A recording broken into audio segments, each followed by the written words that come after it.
are millions of people around the world who don't have this ability to speak. But for one of them, things changed recently, thanks to a landmark study at UC San Francisco.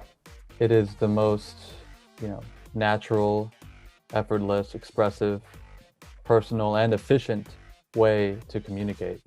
And a lot of us take it for granted. Dr. David Moses works on the team behind this research. They implanted what they call a neural prosthesis on the skull of a man who's been paralyzed and unable to speak since he suffered a brainstem stroke 15 years ago. It's sort of like a flexible grid of sensors. So in this study, it's 128 sensors, and these are small circular electrodes that are surgically implanted on the surface of the brain. So this grid of sensors picks up neural activation patterns in the cortex, which as it happens is where vocal tract control is processed. Next, they had the man, who they refer to as Bravo 1, try to say single words out of a 50-word vocabulary. As he did that, they recorded his brain activity, then used machine learning to map the brain activity to each word. The model can kind of develop a sense of, okay, when these electrodes are active in this pattern relative to the other electrodes, then I think he's trying to say this word.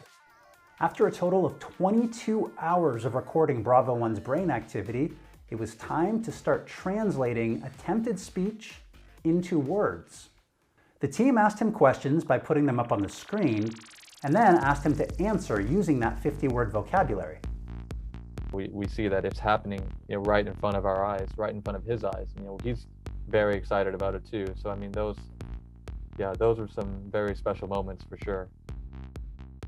Now this system was able to decode up to 18 words per minute at about a 75% accuracy rate.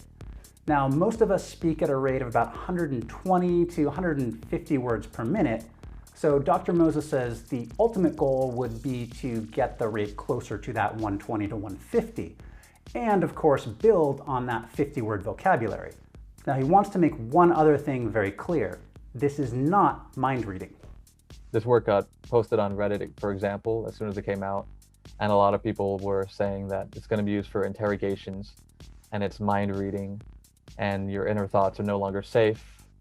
People are going to beam advertisements into your brain with this. And I really just want to emphasize that for this work, it has to be controlled by the person's attempts to speak.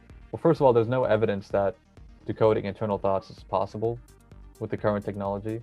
Now, it's worth noting that Facebook helped fund this study. The company has been working on neural input technology for AR and VR for years.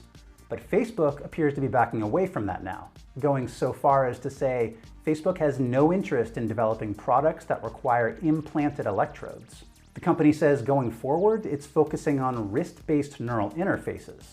That said, Dr. Moses says the work at UCSF will continue beyond Facebook's funding phase. Bravo 1 had a brainstem stroke, and that's what caused his disability.